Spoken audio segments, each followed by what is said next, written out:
Bismillahirrahmanirrahim. Alhamdulillah Rabbil alamin. Assalatu wassalamu ala rasulina Muhammad wa ala alihi wa ashabihi ajmain.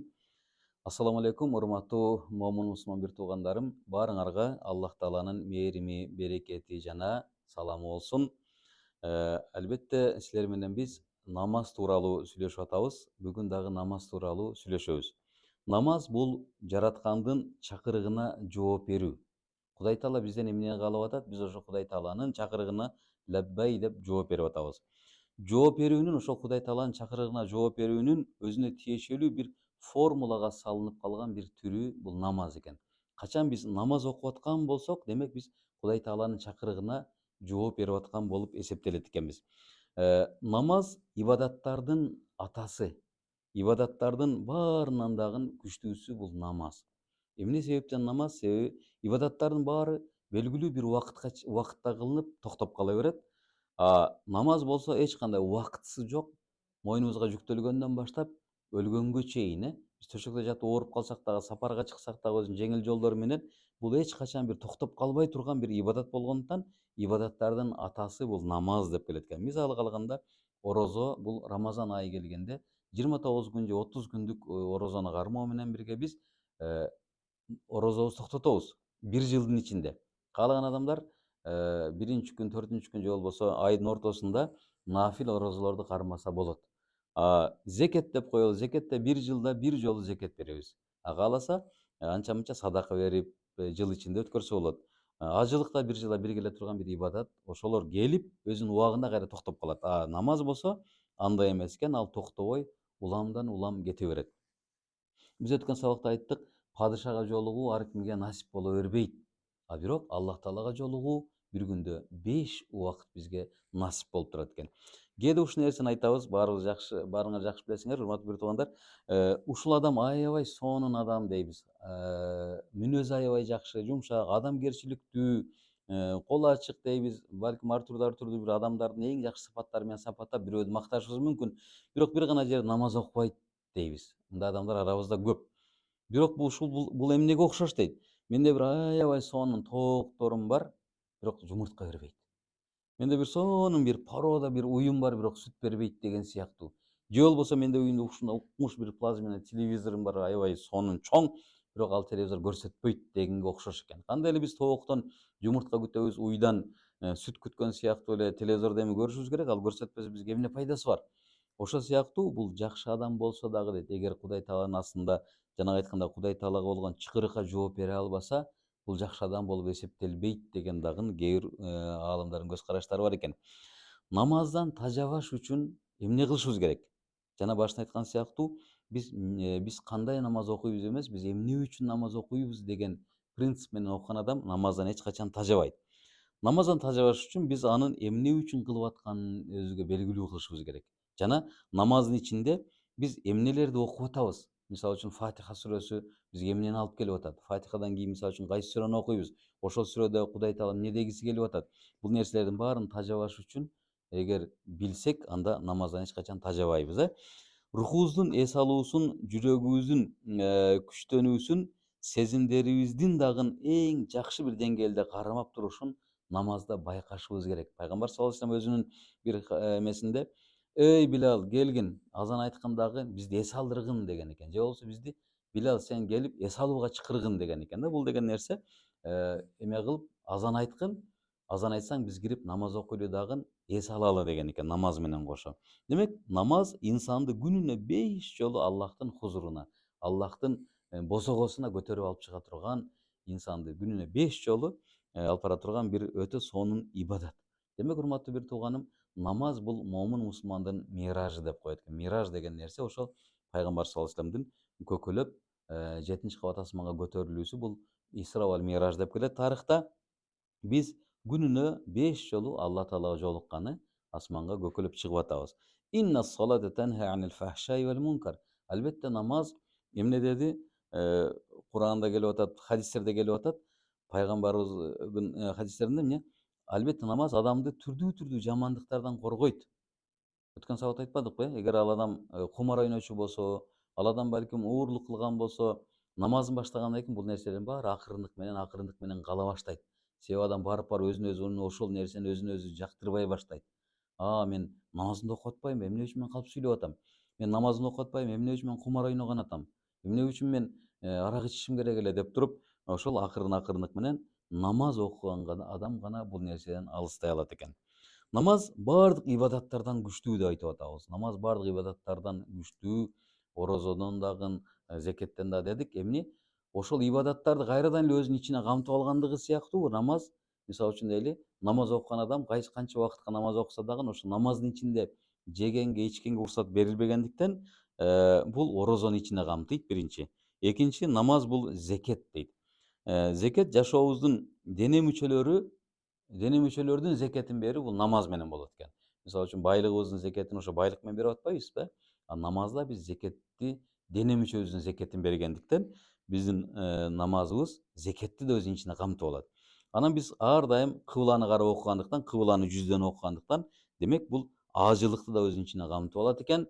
Анан намаздын ичинде ыйман келемелери, сүрөлөрдү окуйбуз, Фатиханы окуйбуз, булардын баары ыйманды да ичине киргизип алгандыктан, 4 өзү менен кошо 5 нерсени ичине алгандык бул намаз ушундай бир эбегейсиз чоң ибадат болуп эсептелет экен. Намаздын руху бул албетте ихлас, урматтуу бир туугандарым. Эгер ихлас болбосо, чындыгында биз намаз окуп, ихласыбыз болбосо, намазыбыздын ичинде өзүбүздү жоготуп коюшубуз мүмкүн, же кандай бир канчанчы ракатка келдик намазды, же эмне кылып атабыз деген нерсени намаздын ичинде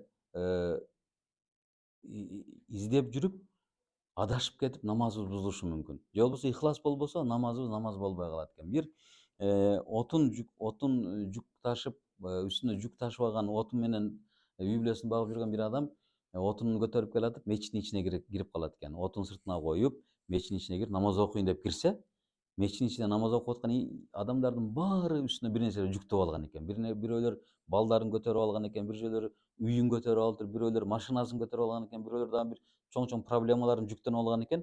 Бул адам сыртка чыгып, чуркап чыгат экен да, жана отунду көтөрүп кирип намаз окуптур. Анан бүткөндөн кийин элдин баары сурайт экен: "Сен эмне үчүн отунуңду үстүңө көтөрүп алып намаз окуп атасың?" десе, бул олия зат болгон экен, бул адам өзү дербиштей болуп жүргөн инсан экен. Мен кирсем, мечиттин ичине кирсем, баарыңардын үстүңөрдө жүгүңөр бар экен. Кээ бирөөңөр ушул чоң үйүңөрдү көтөрүп алыпсыңар, кээ бирөөңөр бала чакаңарды, үй бүлөңөрдү көтөрүп алыпсыңар деген экен. Ошондо адамдар түшүнгөн экен: демек намаздын ичинде эмне жөнүндө ойлонуп аткан болсоң, бул сенин ошол проблемаң. Ал адамдын көзүнө көрүнгөн, бул адам менин проблемам, менин оюм ошол отунумда болгон экен, отунумду көтөрүп кирдим деген экен. Демек, урматтуу бир туугандар, бул ихластын жоктугунан намазда ар түрдүү нерсе кирип кетебиз. Намаз окубаган адамдар биздин арабызда аябай көп болгондуктан биз алардын намаз окубай жөн эле мусулман болуп жүргөнүнө таң калбайбыз деле. Мисалы үчүн дейли, бир атеист жакын досуң болуп калсын, же бир таанышың атеист, эч бир кудайга ишенбеген адам болсун. Ал адам бир күн келип эле туруп эле мен намаз окушум керек деп калган болсо, биз ага аябай таң калышыбыз мүмкүн. Ошого таң калган сыяктуу, биз жаныбызда эле мусулман болуп туруп, бирок намаз окубай жүргөн адамдарга эч таң калбай деле жүрөбүз. Себеби дегенде, биз бул нерсеге көнүп калган экенбиз. Неге биз ушул адамдарга таң калыш керек? Сен өзүң мусулманмын деп атасың, сен момунмун деп атасың, бирок эмне үчүн намаз окубайсың деп туруп, биз негизи ушуларга таң калышыбыз керек. Бир туугандарым, ыйман деген нерсени айтып өттүк. Ыйман деген нерсе ушундай. Анын түрткү берген күчү канчалык деңгээлде түрткү бере алат, Кээ бир адамдардын ыйманы өздөрүн мусулман катары гана элестете алат. Кээ бир адамдардын ыйманы адамды намазгача түртүп атат. Эми ошол ыйман бул сен тозоктуксуңбу же бейиштиксиңби, ушул нерсенин дагы айырмасын бере турган бул ыймандар бар. Кээ бир ыймандар бар, адамды тозоктук кылып коет, кээ бир ыймандар бар, адамды бейиштик кылып коет. Ыймандан кийин ибадат келип атпайбы? Амал, ибадат. Бул ибадат же амалдар адамды, сен ошо тозоктогу даражаң канчалык деңгээлде, сен адамдарга канчалык деңгээлде зарар берип салдың, адамдарды канчалык деңгээлде күйдүрүп, жаман бир абалга алып келдиң, сенин тозоктогу деңгээлиң канча, жеңилирекпи же оорбу? Же болбосо сенин бейиштеги деңгээлиң кандай? Сен бейиштеги даражаң, ибадатыңды, амалыңды ушунчалык көп кылгандыктан аябай бийик даражага көтөрүлдүңбү? Же болбосо аябай бир ылдыйкы даражада, бейиштин ылдыйкы даражасына ушта кире турганчалык деңгээлиң барбы? Бул бир гана ибадат менен гана белгиленет экен. Бирок бул ибадаттын башында эмне турат? Албетте намаз турат. Кур'ан Каримде ушундай бир аят келет экен, Муддассир сүрөсүндө: Бисмиллахир-рахманир-рахим. Ма салакакум фи сакар.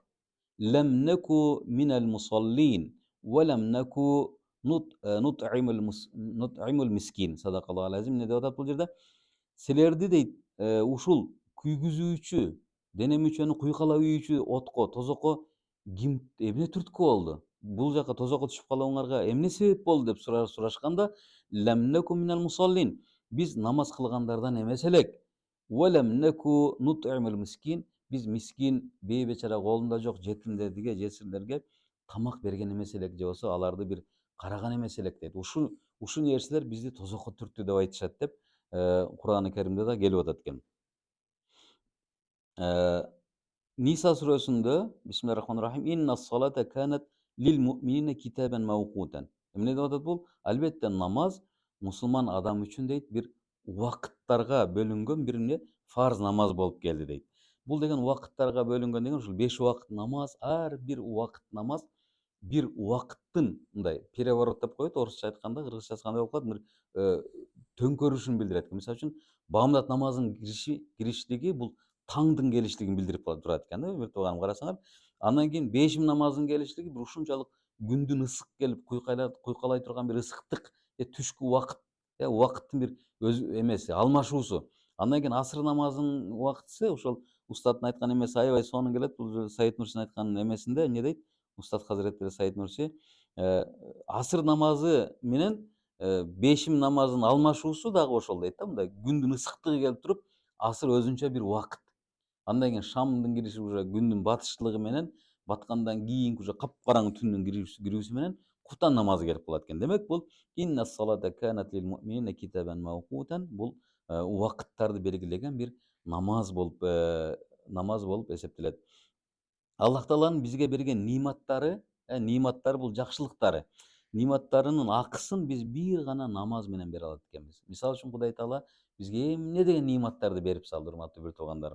Мисалы үчүн эле бизде көзүбүз бар, көзүбүз менен көрө алабыз. Кулагыбыз бар, кулак менен ушунчалык рахат уга алабыз. Колубуз бар, колдор менен кармайбыз. Бул нерселердин ниматтын жакшылыгын Кудай Таала бул нерсени алып коюусу менен ушул ниматтын жакшылыктын кадырына жете алат экенбиз. Мисалы үчүн эле колубуз сынып калды деп коелу, же болбосо бир эле кичинекей колубузду бычак менен кесип алдык. Ошол бычак менен кесип алган колду байлап койсок, бинт менен байлап койсок, марль менен, ошол колубуздун дагы бул жерде канчалык деңгээлде бир жумушту бизге кылып бергендиги жөнүндө дагы ушунун баркына жетебиз да.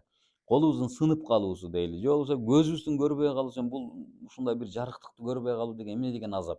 Кулактын укпай калуу деген өзүнчө бир кандай деген бир азап. Бирок биз бул нерселердин, урматтуу бир туугандарым, баарын ниматтардын эмесин, кайтарымын бир гана намаз менен кайтара алат экенбиз. Адам баласы дагы эмне үчүн намаз окуй албайт? Эмне үчүн намаз окуу адам баласына ушунчалык оор келет? Себеби дегенде, бир жакшы версияны Устат Hazretleri айткан экен. Адам баласы өзүн түбөлүктүү жашаймын деп ойлоп алабыз дейт. Мисалы үчүн биз өзүбүздүн өлө турган экенибизди билебиз, бирок качан өлүшүбүздү билбегендиктен биз түбөлүктүү жашай тургандай бир сезим келе берет. Эмне үчүн дагы бир суроо берилет дейт. Эмне үчүн орозо кармагандар көппү же намаз окугандар көппү десе, албетте орозо кармагандар көп. Мисалы үчүн эч бир намазын окуган адамдар деле Рамазан айы келгенде орозо кармай алат. Себеби 30 күн же 29 күндүк бир убакыттын тилкеси экенин билебиз. 29 күндөн кийин бүтөт, 30 күндөн кийин бүтөт деп туруп, бул бизге аябай жеңил сезилет экен дагы. Машакаты көп, мисалы орозо кармоонун намазга караганда машакаты көбүрөөк болушу мүмкүн. Адамдын курсагы ачат деген сыяктуу. Ошого карабастан адамдар көбүрөөк орозо кармай алат. А намазды окубагандыгынын себеби биз фани дүйнөдө жашап атабыз. Бул деген нерсе баягы жок болуп кетүүчү дүйнөдө жашап атабыз. Өзүбүздүн дагы фани экенибизди билебиз. Мисалы үчүн дейли, сен 60 жыл жашайсың деп коюшу мүмкүн бирөө. 60 жыл мен намаз окушум керекпи деп туруп, биз ошондо оор сезип кетет экенбиз. 60 жылдык өмүрдү мен намаз окушум керекпи деп. А мисалы үчүн 60 жыл жашаганда сен 60 жыл тамак жейсиң да. 60 жыл эртең мененки завтрак жейсиң, обед жешиң мүмкүн, кадимки кечки тамакты, ужин жешиң мүмкүн. Ошолор чогултуп отуруп 60 жылдык тамакты бир убакта жеп кое албаган сыяктуу эле 60 жылдык намазды бир күндө окубайбыз. Биз 60 жылдык намазды 60 жыл окуйбуз. Ошондо бир жеңил көрө албагандыгыбыздан биз муну аябай оор көрүп туруп, өлүшүбүздү билбегендиктен, бул дүйнөдө түбөлүк калышыбызды сезгендиктен биз эмне кылат экенбиз, урматтуу бир тууган, намаз окуу биз үчүн оор болуп сезиле берет. фани, мындайча айтканда өтүп кетүүчү же чирип кетүүчү дене мүчөлөрүбүздү биз бакыйга айландырыш үчүн намаз окушубуз керек экен. Түбөлүктүү дене мүчөбүз чирибей, түбөлүктүү дүйнөгө кете турган дене мүчөнү биз фаниден бакыйга алмаштырыш үчүн бул бир гана намаз деген экен. Ушунчалык улуу сахабалар, улуу биздин алдыңкы динди бекем алып кармап келген инсандар өздөрүнүн жашоосун намазга аябай байлаган. Мисалы үчүн дели Али радиаллаху анхуну, Хазирети Али радиаллаху анхуну бутуна бир октун бир темири калып калгандыктан аны чыгаруу аябай оор болгондуктан бул Али радиаллаху анху өзүн мен намаз окуп турганда ошол темирди чыгарып алгыла деп туруп, өзүн намазга берген убакытта өзүн бүтүндөй бул ааламдан үзүлүп кетчилик кылганда ошол темирди алып чыгарып алган экен. Ошол эле убакта сахабалар пайгамбарыбыздын ушунчалык көп намаз окугандыгынан эй Аллахтын элчиси, сен эмне үчүн мынча көп намаз окуйсуң деп таң калган экен да. Айша радиаллаху анха дагы, Айша энебиз дагы сен деген ушул бүтүндөй өткөн кеткен күнөөлөрүң дагы эгер келечекте бир күнөө иш кылган болсоң, алар деле жуулуп жок болбодубу Кудай Таала тарабынан? Сен эмне үчүн мындай өзүңдү кыйнап намаз окуйсуң дегенде пайгамбарыбыз эмне деди? Афала акун абдан шакура, мен ошолорго шүгүр кылуучу бир кул болбоймунбу деген экен. Бир риваятында пайгамбарыбыздан сахабалар сураган хадисине эмне деп жооп берет экен? Пайгамбарыбыз саллаллаху алейхи вассалам, силер башка нерселерден лаззат татасыңар го, башка нерселерден бир эме аласыңар го, мындай жагымдуу бир нерсе аласыңар го. Ошол сыяктуу мен дагы намазымдан лаззат алам деген экен да. Кандай эле жегенден, ичкенден, айрыкча орозо кармаган убакта тамак жеген, суу ичкен кандай бир бизге жагымдуу бир сезим алып келсе, пайгамбар саллаллаху алейхи вассалам айтып атат, мен ушул сезимди намаздан алам деген экен. Албетте, бизнес менен акча таап, ошол бизнес менен алектенген адам кандай эле акча табуунун жолун аябай сонун өздөштүрүп, ушундай бир акча табууга бир көнүмүш адат болуп калган болсо, ошол эле сыяктуу бир спортсмен деп коелу, спортсмен ушу дене мүчөсүн чыңалтыш үчүн түрдүү тренировкаларды кылып, өзүнүн дене мүчөсүнүн күнүндө өзгөрүп атканын көрүп атса, намазды дагы адам канчалык көп кылса, канчалык намазга өзүн берсе, канчалык намазды көп кылып өзүн кыйнаса, ошол адам намаздын лаззатын, намаздын таттуулугун же болбосо ушундай бир даамын ошондон кийин гана тата алат экен да. Жунейд Багдади деген улуу аалым өткөн. Жунейд Багдади өзүнүн эскерүүсүндө жазган экен, мен 60 жыл өзүмдү намаз окуганга кыйнадым эле дейт экен да. 60 жылдан кийин мен намаздын даамын тата баштадым деген экен. Урматтуу бир тууганым, карасаңыздар, намаздын даамын татуу үчүн биз бул нерсеге өзүбүздү бир аз ихласыбызды беришибиз керек экен. Эгер биз ихласыбызды бере албасак, анда биз намаздын ичинде түркүн түстүү ойлорго батып, намазыбызды бузуу ийишибиз мүмкүн. Бул тууралуу намаздын ичиндеги ар түрдүү васваса, шайтандын васвасалары тууралуу эмки сабакта улантабыз, Кудай буйрса. Ага чейин сак саламатта туруңуз. Ассаламу алейкум ва рахматуллахи ва баракатух.